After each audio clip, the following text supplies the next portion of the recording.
There's a saying, don't judge a book by its cover. But in fact, it's what most of us do. The Harry Potter novels have become some of the biggest selling children's books of all time. Vanessa Cuddeford went to meet the artists who created the covers that helped them fly off the shelves. Did you ever make anything happen?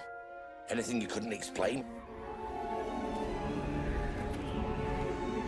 You're a wizard, Harry. I'm a what? Harry Potter and his companions Ron and Hermione are some of the most recognisable figures in children's literature.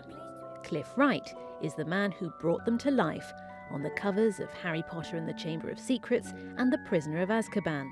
No, when I was first commissioned, for me, it was actually just another job, if I'm really honest. I had no idea that it was going to reach the heights that it did reach. How did you go about creating Harry and Ron then?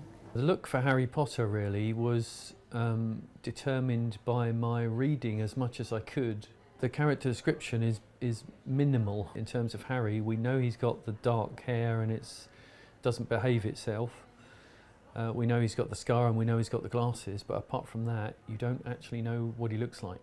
The creature which features on the cover of the third book is Buckbeak the Hippogriff. Hippogriffs are mythical creatures, half eagle, half horse, first mentioned by the Roman poet Virgil.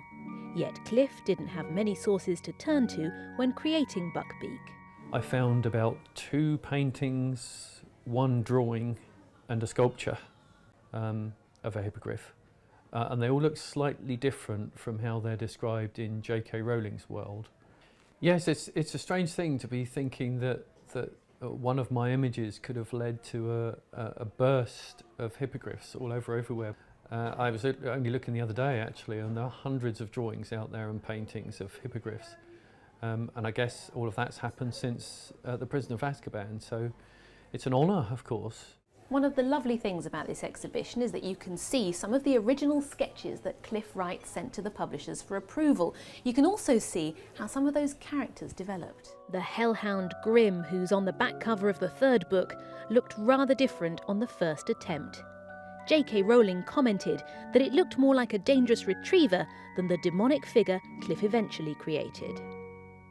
The author also had strong opinions about how Hogwarts School should look. And of course this was the first time that image had been created, so I was looking to define what the castle looked like from a distance. And I remember submitting a couple of rough drawings, and then the comment that came back from J.K. Rowling was that the castle needs to be shambolically turreted, which I thought was wonderful, very descriptive. So the next image that I submitted had a lot more turrets on it. Cliff Wright's artwork is being shown at Trading Boundaries in Uckfield in the south of England. It's attracting Harry Potter fans from far and wide. Some have even commissioned Cliff to produce portraits of their own children alongside Harry Potter. His other work, produced over many years, is also on show. Some of these images have featured in his own children's books. But it's these works that he remains best known for, seen by millions all over the world. Enduring characters, instantly recognisable. Vanessa Cuddeford, TRT World, Sussex.